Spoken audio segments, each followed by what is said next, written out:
Pope Leo, the first American-born pope, has made a historic apology this morning in legitimizing the Vatican's role in slavery. The popes who gave European kings permission to enslave people, he called it a wound in Christian memory. You must never forget that the Roman Catholic Church was involved in slavery, and they have apologized for it. The first American pope on Memorial Day did what no pope has ever done before. What if I told you that the Vatican helped Europe colonize the world, that it justified European colonialism in the name of spreading Christianity? He didn't apologize for slavery. He did something bigger. He apologized for the church's role in legitimizing it. In the 1400s, popes issued these decrees called papal bulls. They sent them around to all these European kingdoms, basically saying, you have our authority to enslave people that aren't Christian. This gave Portugal and Spain the moral cover to begin what we know as chattel slavery. In the 1440s and 1450s, Portugal began kidnapping and purchasing enslaved Africans. But in 1452, Portugal started its first sugarcane plantation on the island of Madeira. It was the first time enslaved Africans were used on an industrial scale to produce a cash crop. This is also where we begin to see Christopher Columbus and Spanish explorers begin to go to North and South America and the Caribbean, enslaving and ending the lives of thousands of indigenous people. The transatlantic slave trade would have never happened if the church did not authorize it. On this black-ass holiday, that's right, Decoration Day, the day that white Americans took, reclaimed, whitewashed, and made into a mattress sale with cookouts. Most of y'all woke up this morning not realizing that today exists because of Black Americans. Yeah, y'all ain't know Black Americans started this holiday. It was newly freed Black Americans who found a mass grave of Union soldiers, the same soldiers who had just fought for our rights to be free and seen as human. So they took those soldiers, dug them up from this mass grave, gave them each a burial, honored them, gave them a cemetery and a ceremony where Black children sang and Black leaders spoke. And every year after that, Black leaders would speak on how to stop the rise of the Confederacy again, celebrating those fallen Union soldiers who fought for our rights to be free. And Pope Leo chose today, this black-ass holiday, to apologize for the Vatican's role in slavery. Now, in the 15th century, the Vatican authorized the conquering of Africa and enslaving non-Christians. Previous popes apologized for Christians' involvement in the transatlantic slave trade, but none had publicly acknowledged the explicit role the Vatican had in allowing this to happen. This is not a moral awakening. Most people hear Pope Leo XIV apologize for the Vatican's role in slavery and think that the Catholic Church finally grew a conscience. That's not what happened. Remember how back in March, 123 nations at the UN, led by the African Union, Black diaspora advocates, and reparations scholars, voted to declare chattel slavery the greatest crime against humanity? And now, 2 months later, Leo drops an apology in his first encyclical? That apology came after decades of Black Catholic scholars, activists, and organizers demanding the Vatican own its institutional role and culpability in the transatlantic slave trade. The Vatican didn't just look the other way. In 1452, Pope Nicholas V issued a document called the Dum Diversas, giving Portugal's king the religious and legal authority to invade Africa, seize land, and enslave anyone who wasn't Christian. 3 years later, he issued a follow-up that expanded that authority. 4 more popes renewed it. Those documents became the legal foundation for European colonialism across Africa and the Americas. The first pope to explicitly condemn slavery did so in 1888 after most countries had already abolished it. And as of today, the Vatican has never formally nullified those original documents. I mean, this is often how things go. Britain didn't abolish the slave trade because Parliament grew a conscience. Haitian revolutionaries and Caribbean rebellions made the system too costly to hold. They formalized what they could no longer maintain. Lincoln didn't. Hello, brothers and sisters. It's about that time in history when people are realizing that on the side, that on the bad side, on the wrong side, and there were apologies, or maybe make things right. Just recently, like a week ago, we all saw a message that Pope Leo shared, and he was apologizing on behalf of the Vatican's playing role in slavery. And I think we all know what that means. We all know that what signifies. It signifies that it is a time when people can no longer hide from the truth. And I told you, see, anything you do in the darkness will one day come to light, and everyone will get to see what you did. So that's just a perfect example of what I'm always trying to tell you. Everything done in the darkness will one day come to light. And if you think that I'm lying, yeah, for so many times, people have been questioning the role of Christianity. People have been questioning the role of Christianity in enslaving black people. So when I was watching this video, and what I saw is a person who is trying to ask for forgiveness. Because a pope is a person that they really know what they're doing. And if you see somebody like a pope coming out and apologizing to entire black people and telling them how they're sorry for, putting them in what they put them to, it really shows something that people need to pay attention to. It really reveals something that if you haven't realized, I think it's time for you to realize, or I think it's time for you to see the truth. People are getting to realize that these are the last times. Based on the things that are happening in the United States right now, based on the things that we are seeing happening right now, it definitely signifies that there is something that is here to happen. There is something that is here to happen that everyone is not ready for. And it takes few people to understand and see this. It is time. It is that time when everyone wants to be clean. Those people that dined with the devil, they are coming out. They're coming out of their hideouts and they're apologizing. For so many times in history, people have questioned themselves. How and why would Christianity allow slavery to happen to black people? Because it endorsed it. It participated in it. It catalyzed it. But right now is the moment of the truth. The reckoning of the truth is right now. And everyone seems to be coming out and apologizing to black people for the things that they did. Because we know the devastating effects that it had towards black people. And so, brothers and sisters, I want us to watch this video. And then I'll be back. And then I'll be sharing my thoughts in regards to this. And if you're watching me for the first time, I'm your host and presenter, Genetic Stories. And I just want to say thank you for always taking your time, tuning in and watching my videos. I'm really, really grateful for all the support that you all give me. But until then, I want you to watch this video. And then I'll be back with my thoughts and commentaries in regards to this. And then we'll have a discussion about it. So let's watch the video. I'll be back. To free the enslaved out of moral conviction, he issued the Emancipation Proclamation 2 years into a war the Union was losing after enslaved people were already fleeing to Union lines. Frederick Douglass, had to pressure him repeatedly. It was a military calculation. The moral awakening narrative is harmful because it centers the perpetrator's growth as the story and erases the labor of the people who actually forced the change. Institutions respond to consequences, not conscience. The cost of staying silent went up. Yesterday's price is not today's price. With 123 nations on record, global reparations pressure building, and a new pope with black ancestry who couldn't possibly dodge it, it's past time. When it comes to the U.S. apologizing and providing reparations, do you think that they're gonna do right? Don't hold your breath, because I already know there's someone in the comments right now that think even apologizing is out of the question. Direct contravention of the papal decree, church and its sovereigns, the cross and all Cretinism mission to vanquish, capture, and subdue the Moorish kingdom, dominions, possession, goods, and to reduce their persons to perpetual slavery.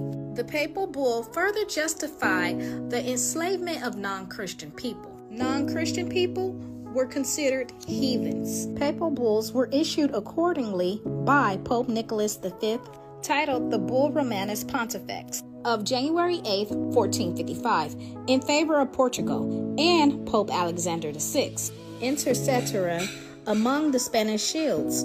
A papal bull is a formal public decree, letter, or charter issued by the Pope of the Catholic Church. Papal bull of May 4th, 1493, forbidding anyone subject to the interdict, under the pains of excommunication, to speak of these manuscripts. Then you must excommunicate half of Christendom, because half the world is against us.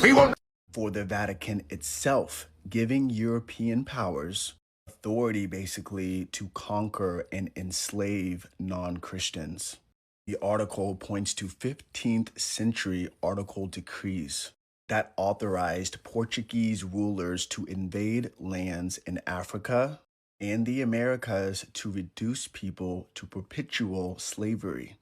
One decree from 1452, literally called Dum Diversas, reportedly gave permission to invade, conquer, fight, and subjugate non-Christians. Another decree later helped form what is known now today as the doctrine of discovery, which was used to justify colonial land seizures. Pope Leo said it took 18 centuries to fully recognize slavery as incompatible with human dignity. What if I told you that the Vatican helped Europe colonize the world, that it justified European colonialism in the name of spreading Christianity, that there are papal decrees that allowed European empires to take over entire countries? And for what? To allow colonizers to subjugate people, to take away their lands, wage war on their cultures, impose a self-conceived notion of racial superiority over them. And all of this just because the colonizers claimed that they were the ones who discovered new lands. So they had a right to rule over those new lands. Now, the Vatican has come forward and apologized for what it did. It has apologized for helping the colonizers. Here's a report. Have you heard something called the doctrine of discovery? It's Europe's version of finders, keepers. It's what European colonizers used to subjugate the world. The doctrine was cited by Europeans who discovered new lands, and the doctrine traces its roots back to the Vatican and to the Catholic Church. Now the Church has apologized for helping colonizers in their conquests. On Thursday, the Vatican issued an unprecedented statement. It officially apologized for its historical role in justifying colonialism by European powers. The Vatican said, "The Roman Catholic Church repudiates those concepts that fail to recognize the inherent human rights of indigenous peoples, including what has become known as the legal and political doctrine of discovery." It also declared that the doctrine is not part of the Christian's faith, but the Vatican is centuries late. The doctrine of discovery is a concept laid out in the so-called papal bulls. What are these? These are usually official statements from the head of the Catholic Church. That would be the Pope. So no less than the popes were involved in justifying European colonialism. Their decrees were used extensively in the conquest of Australia, Canada, New Zealand, Africa, and the United States. The colonizers claimed that they had the approval of the Church to have sovereignty, property, and commercial rights in lands they discovered. Here's an example. Papal decrees in the 15th century permitted Portugal to subjugate Muslims and the non-Christians in Africa. That's not even the ugliest part of these decrees. The Vatican was quite explicit when it came to who Europe could colonize. It could only be non-Christians. So colonialism was essentially used as a tool by the Vatican to spread Christianity across the world. And the colonized countries paid a huge price. Take Canada, for instance. Between the 19th and the 20th centuries, more than 150,000 indigenous children were taken hostage in Canada. They were snatched away from their families and lodged against their will in the re-education institutions. Here, they were subjected to unspeakable atrocities. They were physically assaulted and sexually abused. Many of them didn't survive. They were buried in mass graves that are still being discovered in Canada. Last year, Pope Francis visited Canada. He apologized to the indigenous people for what the Vatican put them through. In 2015, too, the Pope... I can remember times as, talking to my grandfather and that how there were men that, even in his time, that called themselves Christians but still put on hoods and white robes and carried crosses and still hung people. Yeah, they did. The church has been complicit in a lot of things, and they still are, even on today. Yeah. that there are papal decrees that allowed European empires to take over entire countries. And for what? To allow colonizers to subjugate people, to take away their lands, wage war on their cultures, impose a self-conceived notion of racial superiority over them. And all of this just because the colonizers claimed that they were the ones who discovered new lands. That is so important to think about today, and it's part of the breaking news, is how Magnificat Humanitas talks about new slavery and how this technological age via artificial intelligence is part of a moment of new slavery or a new chapter of new slavery. And you cannot talk about new slavery without what? Talking about the history of chattel slavery. And so as such, in this encyclical, Pope Leo apologizes for the church's role in being very complacent during chattel slavery. And I want to just read this excerpt. Pope Leo says on page 60 of this document, I wanted to give you all the citational evidence, and it's going to be a little bit long, but bear with me for a second. So he says, open quote, "In the development of her doctrine, the church has gradually come to a deeper awareness of the gravity of these issues being slavery or new slavery. It is true that past events cannot be judged anachronistically, as though the moral criteria that matured over time had always been available.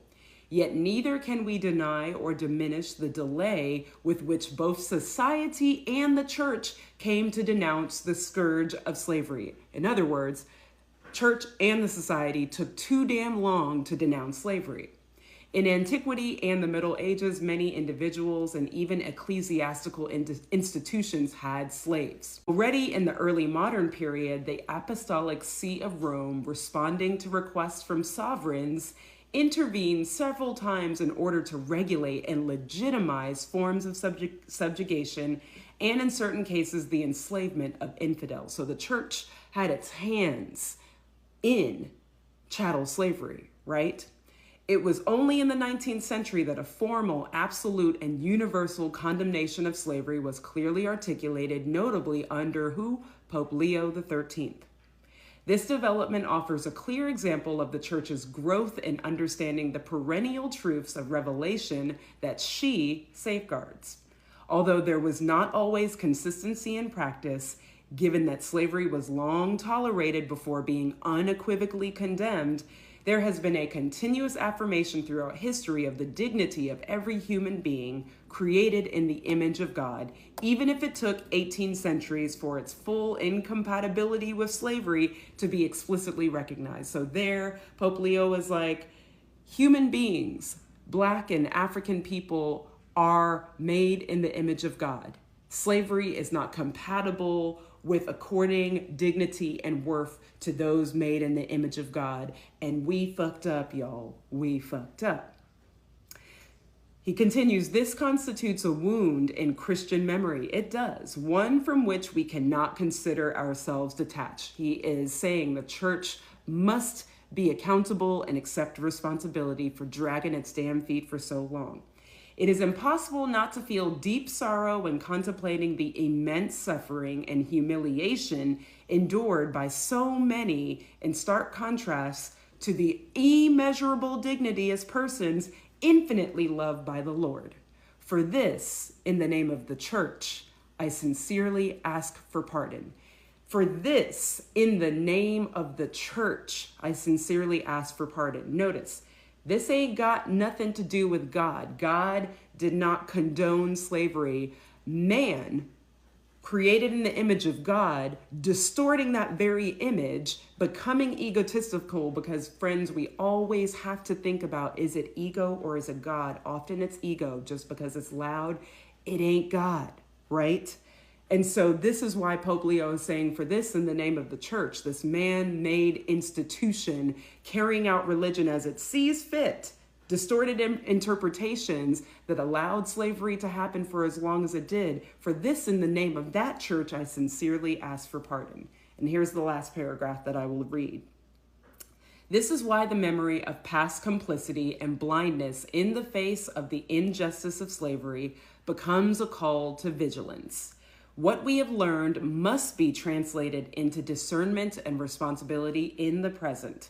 If we want to avoid the need to ask for pardon again in the future for having failed to respect the treasure of human dignity that is required by our faith, it falls to us today to denounce clearly and firmly trafficking in its many forms, and together with all who are committed to this cause, to support concrete efforts of prevention, protection, liberation, and rehabilitation. Close quote.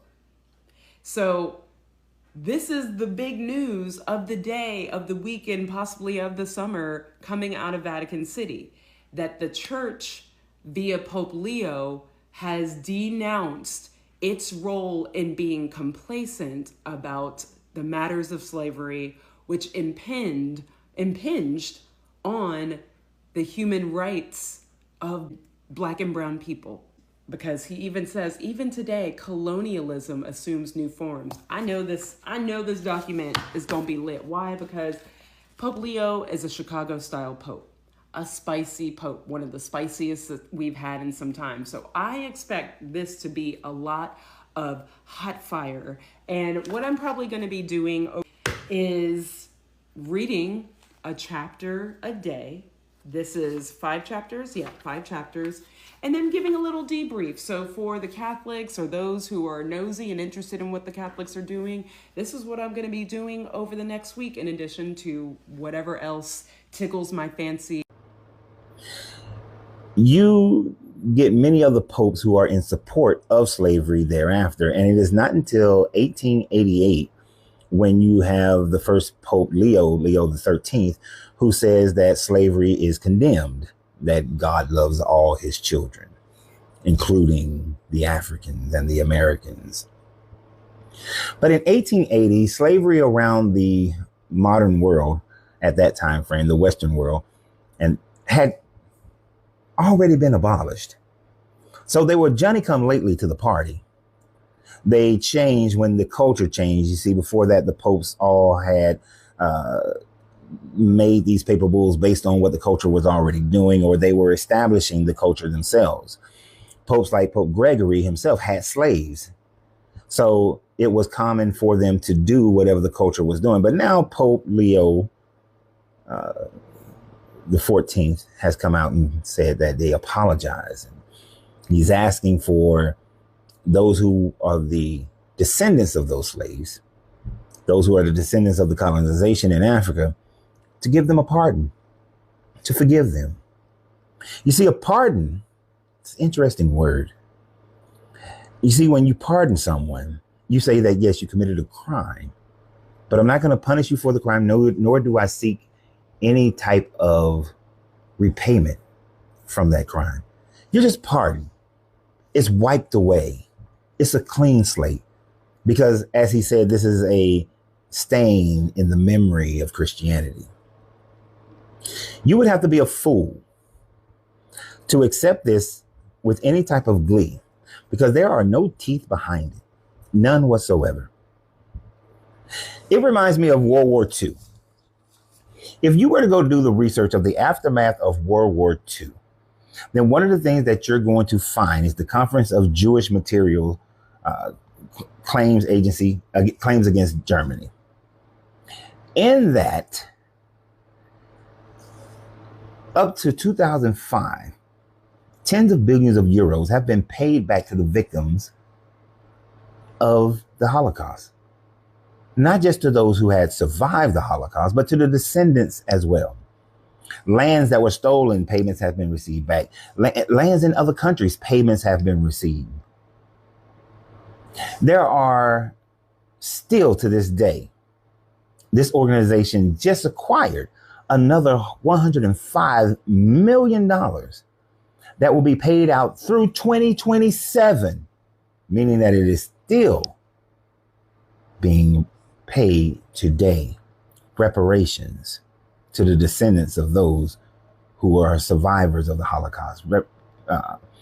Reparations to those whose families were destroyed and whose society was devastated by the Holocaust. You see the Pope coming out and saying that, please pardon us, please forgive us. We're all God's children. But without any type of reparations being paid to the countries or the people that it has most affected, it lacks teeth. It's interesting how the European Jews were able to get money to rebuy houses, land, to re-educate themselves in colleges and universities, to establish for themselves a culture that is supported by funds that enable them to have levels of power within government. And I know that most of the world just said that slavery, the transatlantic slave trade and colonization was the worst thing that has ever happened in human history and denounced it, save for countries like America who did not want to participate in that. Because the admission of guilt now means that you're open to having to pay, to having to uplift those communities that you have devastated for centuries. You see, the papacy sits in a house of gold. I've been to the Vatican. It's a lot of gold, jewels, all throughout the Vatican. You go to many of these Catholic churches as they pray for the poor while surrounded by all the gold, ivory, jewels. While the papacy owns almost more land than any other organization in the world, save for governments, yet they want you to pardon them, forgive them without payment. Only to the African and to the African American and any others in the diaspora do they ask us to always forgive them, let them have a pardon without them having to pay for the devastation that they have caused throughout our communities and for generations. That the situation that has allowed for racism to continue to flourish to the point where a Black person seems to always been thought of as the criminal, as the person who's lazy, as the person who is destroying a country. They ask us for a pardon. And I say, hell no. And as far as Pope Leo, it might have been in, good thought process, but you didn't think it through. How about some of all that gold that you got up there in your churches? How about you use some of that to create an educational fund for the people who were affected by this? How about you use some of that gold to repurchase land and buy and help start up businesses in these colonized African countries, in the Americas, in Europe? How about you utilize some money, some finances to put behind the people and the generations that you've devastated so that they can truly have equal footing in this world instead of your sorry ass apology? So Pope Leo, as well intended as it may be, it is not received. You are not pardoned.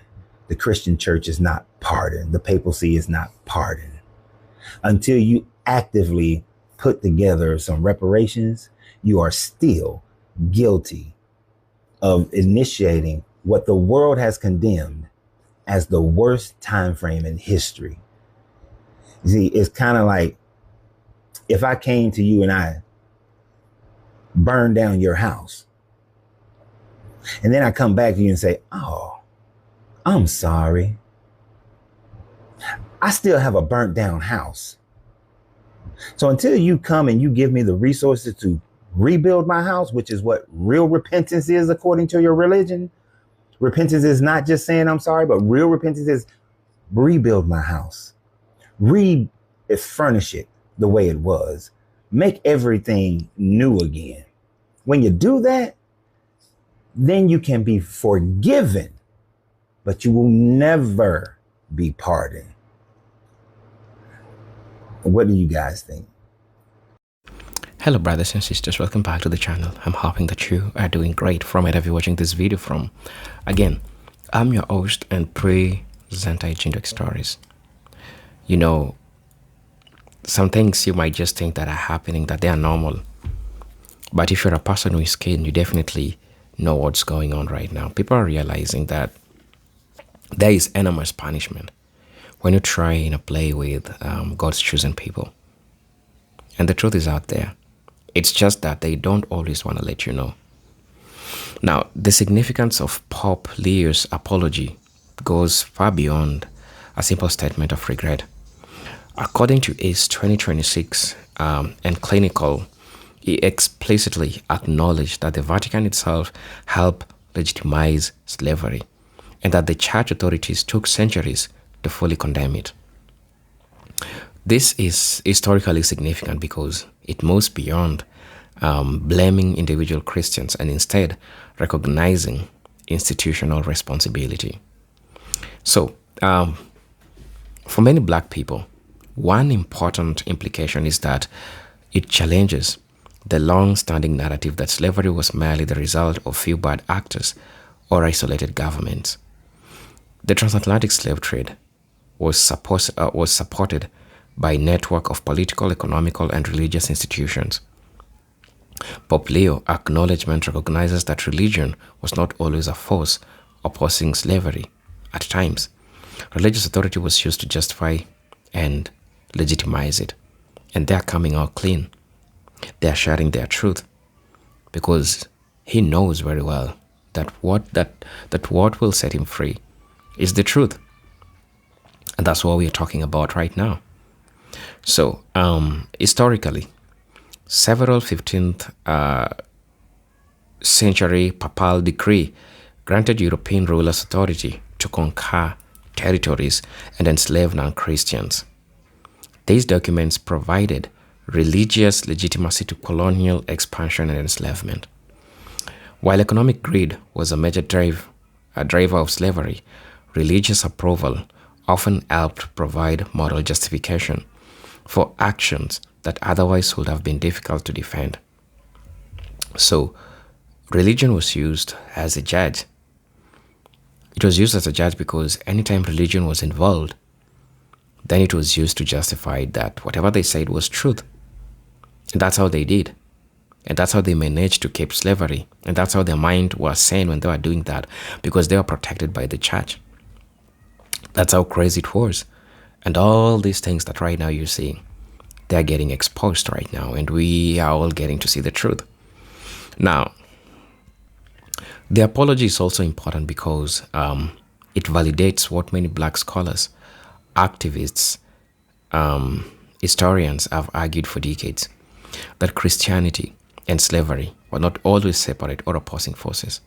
Many enslavers considered themselves devout Christians, attended church, and cited religious teachings to defend slavery. The contradiction between Christian teachings about human dignity and the reality of slavery has been, a central subject of historical debate, because they interpreted the Bible in their own way. They used the Bible in their own way to justify slavery. People were murdered inside churches. All these things happened. They allowed it to happen. They justified it. Right. Another reason the apology matters is that, it demonstrates the importance of historical truth-telling. Institutions often prefer to highlight the positive contributions while minimizing their failures. So by admitting that the church was slow to recognize slavery as a fundamental incompatibility with human dignity, Pope Leo is acknowledging that religious institutions can make profound moral mistakes.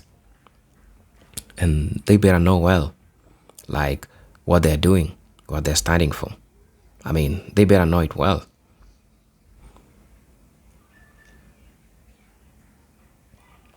For decades, descendants of enslaved Africans, such an acknowledgement can be seen as a form of historical validation. Many people have argued that this discussion of slavery often focuses on economic factors, while overlooking religious languages and theological arguments that help sustain the system. The apology brings that dimension of history into clearer view, right? So, the apology also raises broader questions about the relationship between faith and power, because throughout the history, religion has sometimes been used to challenge oppression and sometimes to reinforce it. The same religious traditions that pronounced abolitionists and civil rights leaders also included institutions and leaders who accommodated or justified slavery. So, understanding both sides is essential for a complete historical picture that you need to get. At the same time, historians general cautions against concluding that religion itself caused slavery. Systems of slavery existed before Christianity and in many different cultures. Rather, the historical question is how religious institutions and interpretations were used to support or to resist or to transform those systems. Popular statements focuses on the church's role in legitimizing and, failing to oppose slavery strongly enough, rather than claiming religion credited slavery. So this apology is particularly notable because previous popes had apologized for the actions of Christians involved in slavery. But Pope Leo went further by acknowledging the role of the Holy See itself. The distinction is what make many historians describe the statement as unprecedented. It shifts the conversation from individual wrongdoing to institutional accountability. So please, let me know what you all think about this. Right.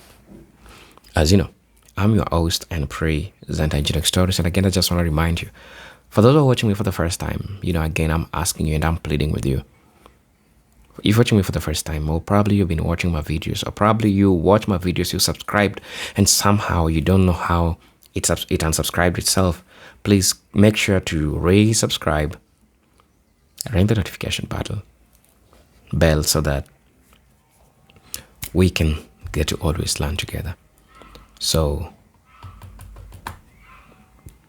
I'm hoping to see you in my next video. But until then, peace, love, and harmony.